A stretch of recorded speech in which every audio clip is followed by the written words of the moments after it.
काल मोदी साहेबांच्या नेतृत्वात असलेल्या एनडीए सरकारने परत एकदा एक ऐतिहासिक निर्णय घेऊन दाखवला। वर्षानुवर्ष तिची मागणी महाराष्ट्राकडून केली जायची की मराठी भाषेला अभिजात भाषेची दर्जा द्यावा। असंख्य सरकार आले, त्यांनी ही मागणी लावून धरली। हिंदुहृदय सम्राट बाळासाहेब ठाकरे पासून ते सन्माननीय देवेंद्र फडणवीसजी आणि आता एकनाथ शिंदेजींच्या सरकारच्या अंतर्गत केंद्र सरकारकडे प्रामाणिक पद्धतीने ही मागणी लावून धरलेली होती आणि काल तो ऐतिहासिक निर्णय घेतला गेला। त्यासाठी मी आमच्या केंद्र सरकारचं मनापासून आभार मानतो। हा निर्णय घेतल्यानंतर काही डोमकावळे अमित केलं हे बोलायला पुढे आलेले आहे। काही लोकांना दुसऱ्यांच्या बारशावर जाऊन नाचण्याची सवय झालेली आहे। संजय राजाराम राऊत आणि त्याचा मालक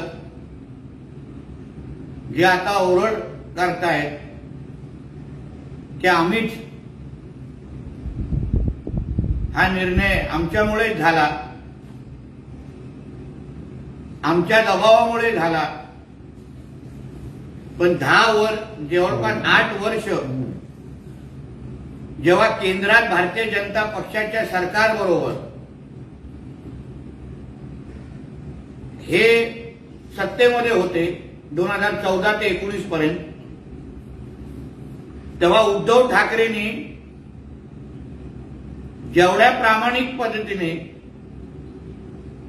आपल्या स्वतःच्या मेव्हण्याला वाचवण्यासाठी जो आग्रह धरला, पाठपुरावा केला, स्वतःच्या मातोश्री 2 च्या परवानग्यासाठी जेवढा पाठपुरावा आणि आग्रह धरला, तेवढा आग्रह मराठी भाषेला अभिजात दर्जा देण्यासाठी कधीच केला नाही। तेव्हा तो आग्रह धरला असता तर कदाचित आज श्रेय घेण्याची संधी मिळाली असती। पण सतत एकनाथ शिंदे साहेब असो, सतत देवेंद्र फडणवीसजी असो,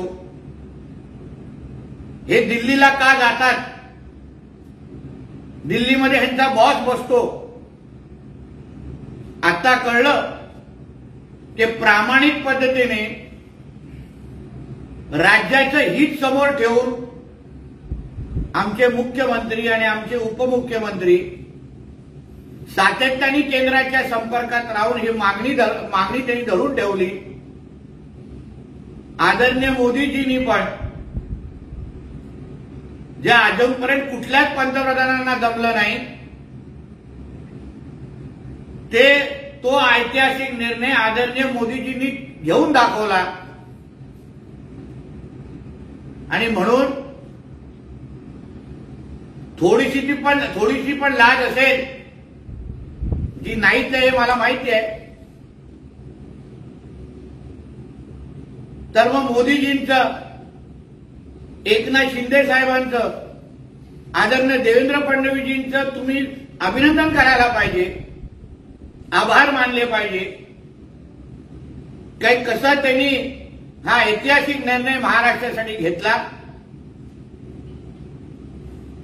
पण ह्या अशा डोमकावळ्यांवर चांगल्याला चांगलं म्हणण्याची अपेक्षा आपण ठेवू शकत नाही, कारण कदाचित तसे संस्कार यांच्यावर नाहीत। आणि म्हणूनच आताही त्या पद्धतीचं घाणेरडं राजकारण हे करत बसतायत। सकाळी बोलत असताना मोठा संजय राजाराम राऊत बोलतो की मराठी माणसाच्या रोजगाराबद्दल पण केंद्र सरकारने काम केलं पाहिजे, माझी अपेक्षा आहे। मराठी माणूस, मराठी माणसाचा मुंबईत टक्का आणि मराठी माणसांसाठी नोकरी आणि रोजगार या विषयावर संजय राजाराम राऊतनी कमी बोलावं असं माझा त्याचा सल्ला आहे. कारण का पत्राचालमध्ये काही पाकिस्तानी राहत नव्हते, अस्सल मराठी माणसं राहत होती. ज्या मराठी माणसांना तुम्ही आज बेघर केलेलं आहे त्या मराठी माणसाचा पहिला विचार कर, त्यांच्या पोटापाणी आणि रोजगाराचा पहिला विचार कर आणि मग मोदीजींना आणि देवेंद्रजींना सल्ले देण्यासाठी आपला थोबाड उघड. धन्यवाद. संजय राऊत असं म्हणताय की श्रेय कोण कशाला घेईल या निर्णयासाठी इथे प्रत्येकाचं योगदान आहे. निवडणुका आता आहेत, महाराष्ट्राचा रोष आपल्यावर आहे, लोकसभेत दारुण पराभव झालेला आहे. महाराष्ट्रात त्याची भरपाई करण्यासाठी तुम्ही जर हे केलं असेल तर आम्हाला तुमची भीक आणि मेहरबानीची गरज नाही. मराठी भाषा ही महान आहे. मराठी भाषा महानच आहे, पण मराठी भाषेला हा महानपण मिळवून देण्यासाठी आता इतिहासामध्ये आदरणीय मोदीजींचं नाव कोरलं गेलेलं आहे, देवेंद्रजींचं आणि आदरणीय एकनाथ शिंदे साहेबांचं नाव कोरलं गेलेलं आहे. जे बाळासाहेबांचं स्वप्न होतं, मग छत्रपती संभाजीनगर नाव देणं, राम मंदिर निर्माण करणं, 370 हटवणं आणि मराठी भाषेला अभिजात भाषेचा दर्जा देणं, हिंदू हृदय सम्राट बाळासाहेब ठाकरेंचं प्रत्येक स्वप्न आज मोदीजी आणि एकनाथ शिंदेजी आणि आपल्या देवेंद्रजी पूर्ण करतायत. जे त्यांच्या मुलाला 2.5 वर्ष मुख्यमंत्री असताना जमलं नाही, 5 वर्ष केंद्रामध्ये मंत्री स्वतः सत्तेमध्ये असताना जमलं नाही, ते आमच्या सरकारने, आमच्या महायुतीच्या सरकारने 2.5 वर्षामध्ये बाळासाहेबांना अपेक्षित असलेलं काम हे आमचं महायुतीचं सरकार करतंय. याबद्दल तुम्ही कौतुक करायला पाहिजे. तुम्ही भीक आणि याची भाषा बोलू नका, कारण का शेवटी आता हे सगळे निर्णय घेतल्यानंतर तुला आणि तुझ्या मालकाला कलानगरच्या रस्त्यावर आता भीक मागण्याची वेळ आलेली आहे. एकेकाळी ही मराठी भाषा हमालांची, घाट्यांची भाषा म्हणून हिणवली जात होती. बाळासाहेब यांनी या भाषेला प्रतिष्ठा दिली, हे सुद्धा आपल्याला विसरता येणार नाही असं संजय राऊत म्हणतात. लवकर बाळासाहेब ठाकरे आठवले. मग आझाद स्पर्धा घेत असताना आणि जनाब बाळासाहेब लिहित असताना बाळासाहेबांचे विचार आठवले नाही का? पाकिस्तानचे झेंडे विजय मिरवणुकीमध्ये फडकवत असताना बाळासाहेब आठवले नाही का? सोयीनुसार बाळासाहेबांचं नाव वापर करायचं, आपल्या घाणेरड्या राजकारणासाठी बाळासाहेबांचा वापर करायचं, हे एवढीच लायकी आता संजय राजाराम राऊत आणि त्यांच्या मालकाची झालेली आहे. साहेब, सलग दुसऱ्या दिवशी पुन्हा आदरलंय, पुन्हा लैंगिक अत्याचाराची घटना घडली, रात्री 11 वाजता बोगदेव घाटात असं आपल्या तेच बोलतो. अशा पद्धतीच्या घटनेवर कठोर शासन व्हावं यासाठी आमचं महायुतीचं सरकार कटिबद्ध आहे. कुठल्याही गुन्हेगाराला मोकाट न सोडता, आता तुम्ही बदलापूरच्या घटना बघा, कुठल्याही राज्यामध्ये घटना घडली तर आमचं महायुतीचं सरकार, आमचं गृह मंत्रालय त्याच कडक पद्धतीने शासन देत आहे.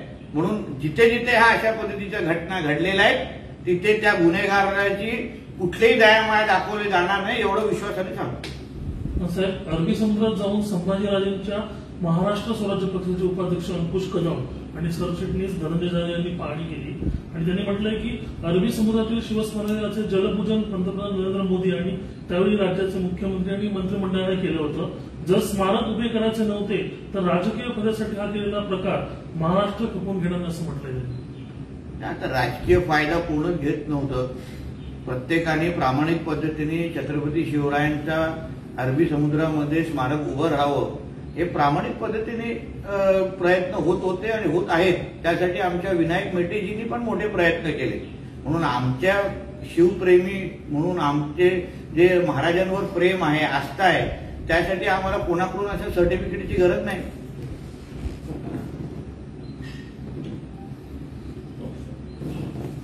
पंतप्रधान मोदी यांनी मराठी भाषेला अभिजात दर्जा दिलेला आहे. काय सांगायला आपण? देशाच्या इतिहासामध्ये हे जे ऐतिहासिक निर्णय घेतले गेले ते आदरणीय मोदीजींच्याच काळामध्ये घेतले गेलेले आहेत. मग 370 हटवणं असं, राम मंदिरचा निर्माण असो, ट्रिपल तलाकचा निर्णय असो, आणि आता जी वर्षानुवर्षाची जी मागणी महाराष्ट्राची आहे की आमच्या मराठी भाषेला अभिजात भाषेची दर्जा द्यावी, ही जी काय मागणी प्रत्येक देश विदेश आणि महाराष्ट्रातल्या तळागाळातल्या मराठी माणसाची आहे, ती मन ओळखण्याचं काम आणि आमचं प्रत्येक मराठी माणसाचं स्वप्न पूर्ण करण्याचं काम आदरणीय मोदीजींनी केलेलं आहे. मोदीजींनी महाराष्ट्राच्या इतिहासामध्ये मराठी माणसाचं मन जिंकण्याचं काम ह्या निर्णयातून परत एकदा केलेलं आहे. यासाठी आदरणीय मोदीजींचं मी एक महाराष्ट्राचा नागरिक म्हणून त्यांचे आभार मानतो. लोकशाही मराठी ऐका, पहा, जागरूक रहा.